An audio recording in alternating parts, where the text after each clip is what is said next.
Hello everyone, my name is Faimali and this is the presentation of Heap Engineered. So this paper was published on Journal of Discrete Algorithms, and this paper was published on 2013. And this paper is the extended version of the weak heaps. And in this paper we will see some optimization on the construction of weak heaps and the insertion of any nodes in a weak heap. So to recap the basic rule of weak heap, so the first rule is that the root of a weak heap does not have any left child. So in the right you can see this is a representation of a weak heap. This is actually a mean weak heap, and in this weak heap you can see that the root does not have a left child.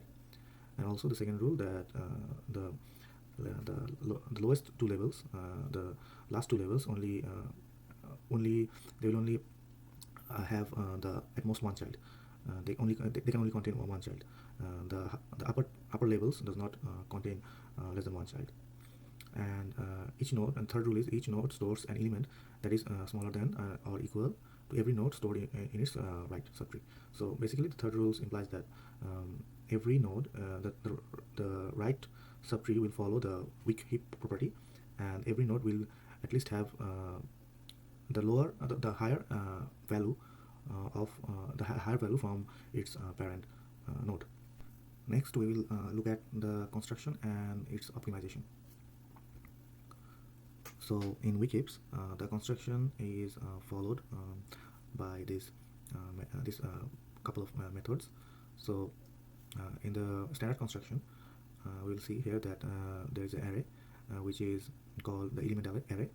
Here it is denoted as A, and next there is a reverse bit array, and this is also the same length of the element array, and it's a boolean array which contains true or false. Here it is in this example it is a bit array and it contains a 0 or 1. Next the index of n, which is the number of elements, and followed by that there are two methods. First one is the distinguished ancestor method, another one is the join method. So first in the construction method there are two loops. The first is the loop where all the values of r is stored as 0. Then there is another loop which traverses from j equals to -1 to 1 down to 1, and it runs these two algorithms. So in the first algorithm it for every node it tries to find the distinguished ancestor, and the details of the method we will see later. And after finding the ancestor it goes to the join method, and in the join method they look these two data point, these two element, and if the elements if the j element is lower than the I element, then it gets swapped, and in the reverse array the index of the reverse bit array of j it is flipped. If it's 0 then it goes to 1, and if it's 1 then it goes to 0. So in the next slide we will now discuss about the distinguished ancestor. So here you can see that in the distinguished ancestor the while loop it tries to find the ancestor of a certain node. So for example if we want to look at the condition here, so j bitwise and 1 equals to r of j divided by 2.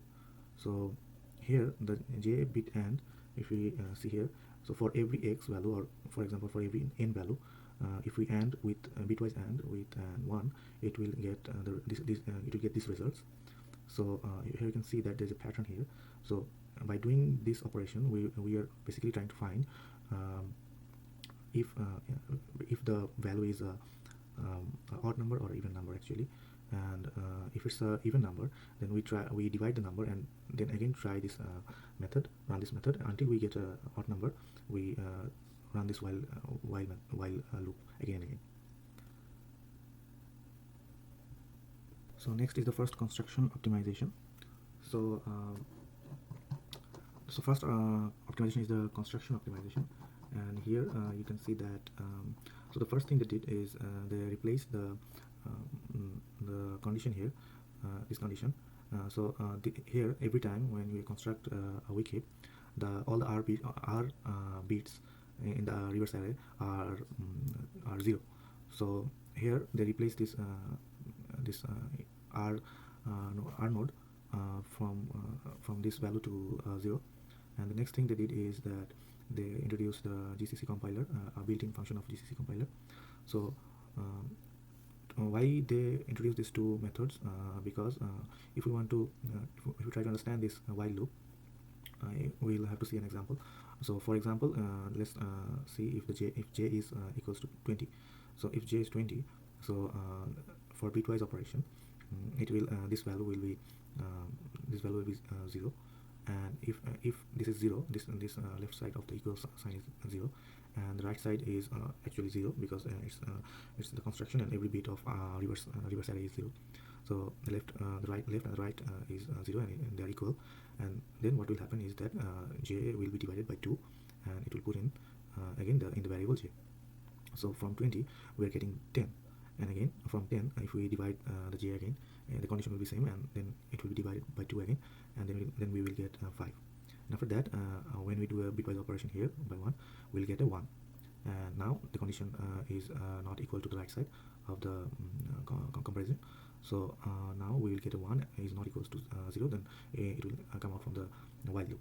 So to reduce this operation, they introduced two algorithms. These are the two algorithms, and what this two algorithm does is that it converts it takes a number, and then it converts to a binary, and after it converts to binary, they find the trailing zero count actually. So what is trailing zero count? For example, if we see here in 20, and the last two digits are 0. So what they do is that they remove this last two zeros, and until they get 1, they take the whole value from the left side to right side, and then they return the value.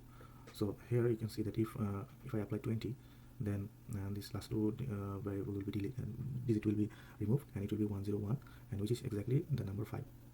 If we see another example, for example, if we see this value 16. So 16, if we run this while loop 16, we will get 8, then it will be divided by 2, we will get 4.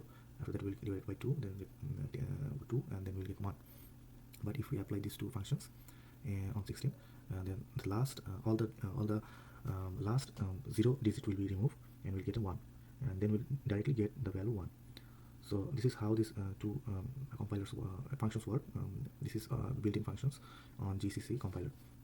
So we can do this exact operation here in this functions. So these two functions actually work the same way. So any one can be used for this problem. Next we will see another optimization, which is branch optimization. So in the join method, we can see that there is a if statement, and in compiler, not in compiler, in instruction pipeline, if we have a if statement, sometimes it creates gaps on the instruction pipeline because of branching. So to remove this problem,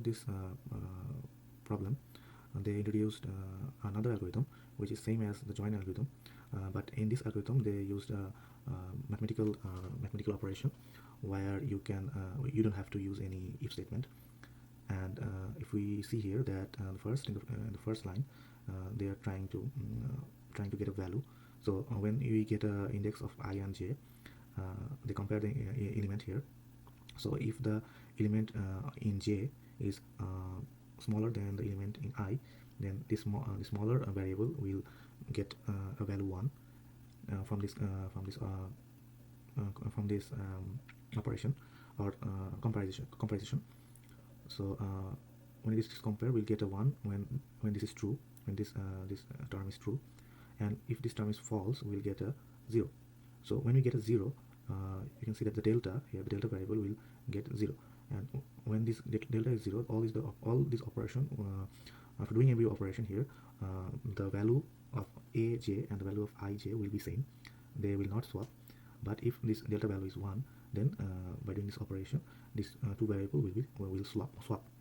The element of ai will go into element of aj, and the element in aj will go into element of in ai. So this is how you can remove the if statement. So next we will look at another optimization. So here they try to actually remove the other two methods, and introduce another technique to construct a weak heap from an array. So this alternative construction here in the standard method, it tries to look up to find the ancestor. In this method, it will not look up to find any ancestor, and this method is used to avoid climbing to the distinguished ancestor together. And this algorithm was inspired from Floyd algorithm for constructing binary heaps. And if we assume that there is an element at the right subtree of aj, which always the weak heap ordering, so the shift down operation is used to establish weak heap ordering between the element at aj and those in the right subtree of aj. So the right child of aj, the last node on the left spine of the right subtree of aj, is defined. So this is done by visiting left child until reaching a node that has no left child. So this is how you can construct the weak heap with an alternative method. Next we will see another optimization, which is the cache optimization. This is also another technique to build or to construct a weak heap. So here they try to use recursion, and to avoid the bad cache behavior, they try to introduce these methods. So here in this method, the nodes is visited in depth first order rather than in breadth first order. And also this optimization version is typically slower than the standard version, but in other examples we can see that the depth first construction has a better cache behavior. So now we will see insertion and its optimization. So the first standard insertion, here is the algorithm of the standard insertion. In this algorithm, they use algorithm which is shift up operation, and here the execution time increases with the number of nodes, and also the number of element comparison stayed constant, and the number of element comparison element is actually this number, and there is a proof in the paper for finding this number. And also to insert an element in element e, we first add e to the next available array entry, and after entering the element, the weak heap try to reorder and find a position for the element in the array. And this is how the standard insertion works. So next they try to optimize this operation. So the first optimization is the amortized constant time optimization. So the amortized time constant, in this optimization they try to use a buffer. So the first we will try to understand what is amortized time constant insertion.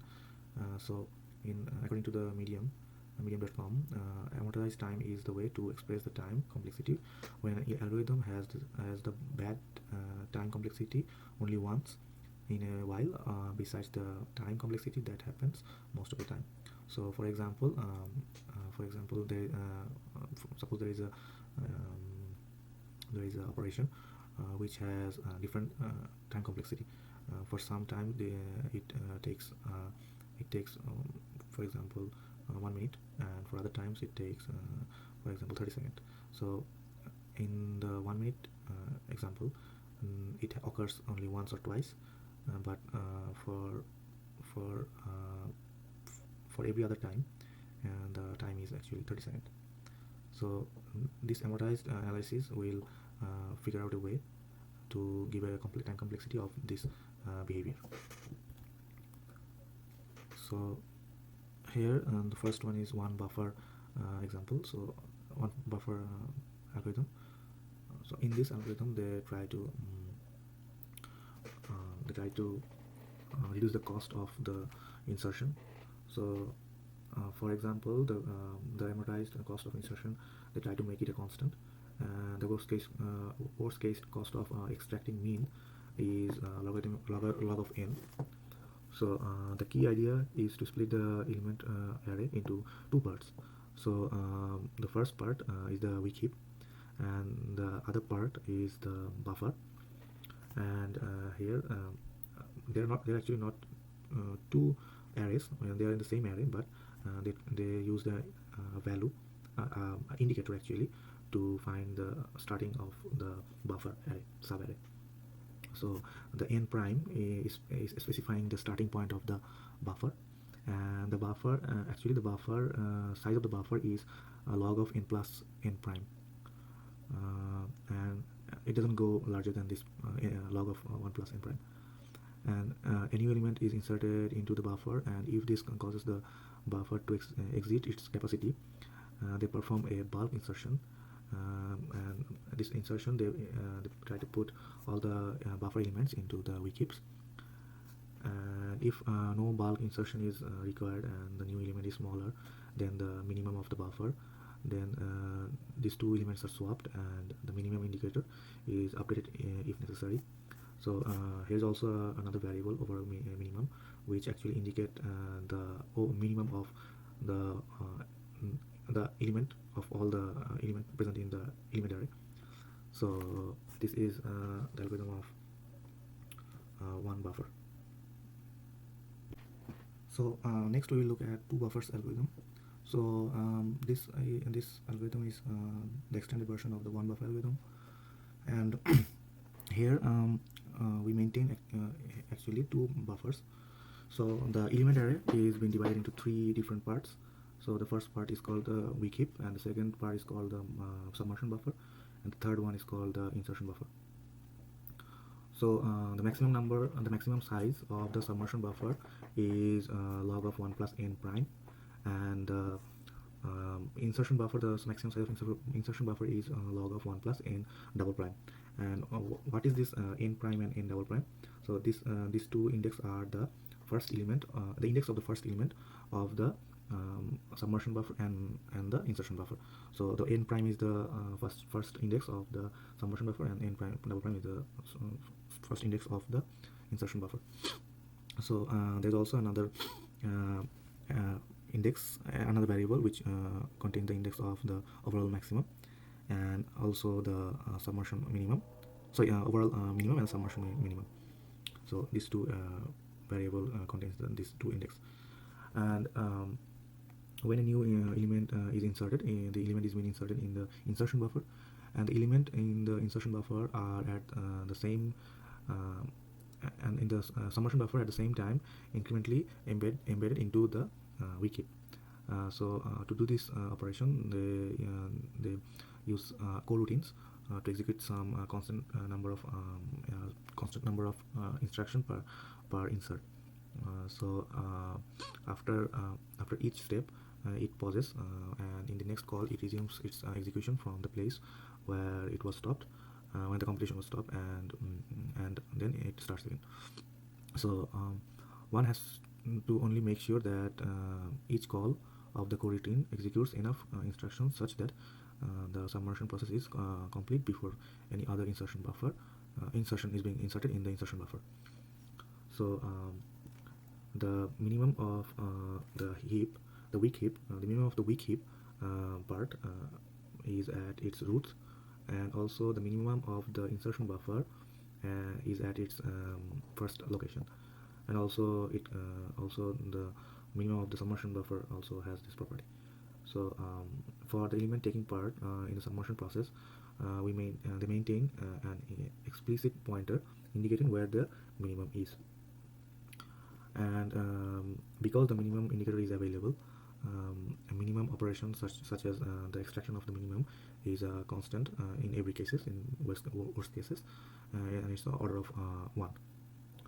So so when insertion is happened and the element is been inserted in the insertion buffer, and it moves to the first location if the buffer if the buffer has if the first element of the insertion buffer is greater than the inserted value, and the minimum indicator is updated if the insertion element is overall minimum.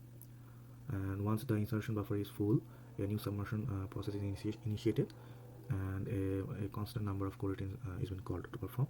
And after that, when all of the submersion happens, and the insertion buffer becomes the submersion buffer, and another set